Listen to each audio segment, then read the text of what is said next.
Welcome to Shraddha TV.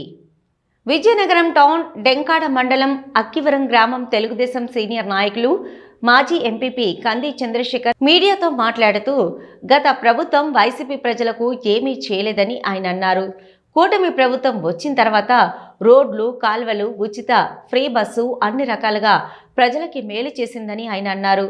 అయితే Janasena MLA లోకం మాధవి ప్రజలకు ఎప్పుడూ అందుబాటులో ఉంటారని చెప్పారు. ఆయన మన టీడీపీకి చాలా సేవలు చేస్తూ ఆయన టీడీపీలో నమ్మకం ఉన్నారు. మరి మొన్న గతంలో 24 జరిగిన ఎలక్షన్లకి హామీలు అవి ఇచ్చారు ప్రజలకి. ఆ హామీలు ఎంతవరకు నెరవేర్చారు ఆయన అడిగి తెలుసుకున్నాం. సార్, మీరు హామీలు ఇచ్చారు, గెలిచారు, ఇప్పుడు హామీలు ఎంతవరకు ప్రజలకి చేశారు? నమస్కారం అండి. నాది నెల్లిమల్లి కాన్స్టిట్యున్సీ డెంకాడ మండలం. నా పేరు కంది చంద్రశేఖరరావు. నేను ఇదివరకు ఎంపీపీగా 2 సార్లు చేసి ఉన్నాను. అయితే సుదీర్ఘకాలంగా 90 నుంచి 36 సంవత్సరాల పాటు ఈరోజు తెలుగుదేశం ప్రభుత్వంలోనే రాజకీయంగా ప్రత్యక్షంగా ఉన్నాను. అంతకుముందు నా ఎడ్యుకేషన్ టైంలో పరోక్షంగా మరి చదువుకున్న టైంలో ఎలక్షన్ టైంలో రావడం చేయడం చేస్తూ మా కుటుంబం కూడా 83 నుంచి కూడా టీడీపీలో ఉన్నటువంటిది.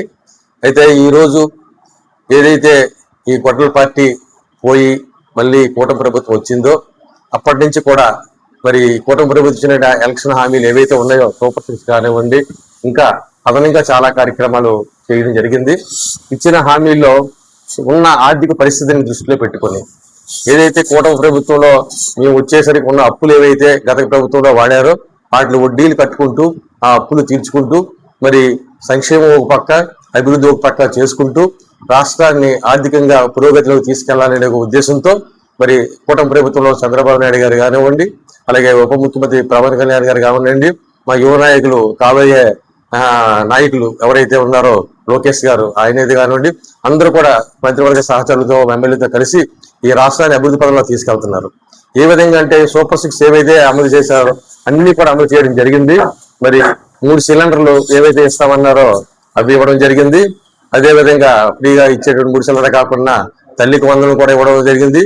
ఇదివరకు ప్రభుత్వం చేసిన మాయ, ఎంతమంది పిల్లలు ఉంటే అంతమందికి ఇస్తామని చెప్పి తర్వాత ఒక బిడ్డకే తల్లికే ఇస్తాం, బిడ్డకి ఇవ్వమని చెప్పేసి ఎంతమంది పిల్లలు ఒకరికి ఇవ్వడం జరిగింది. అయితే కూటమి ప్రభుత్వం వచ్చాక ఎంతమంది పిల్లలు ఉంటే అంతమంది పిల్లలకు కూడా ఈ తల్లికి వందనం ఇవ్వడం జరుగుతుంది. అలాగే రైతు భరోసా కూడా 20,000కి పెంచి రైతు భరోసా ఇవ్వడం జరుగుతుంది. అంతేకాకుండా మరి అన్ని రకాలుగా ఏవైతే హామీలు ఇచ్చున్నారో ఫ్రీ బస్సు కానివ్వండి, ఫ్రీ బస్సు కూడా మరి మహిళలకి ఇవ్వడం జరిగింది. అది ఇచ్చినటువంటి కూటమి ప్రభుత్వం ఇచ్చిన హామీలన్నిటి కూడా నెరవేర్చుకుంటూ మరి వడ్రంగిలకు కానీ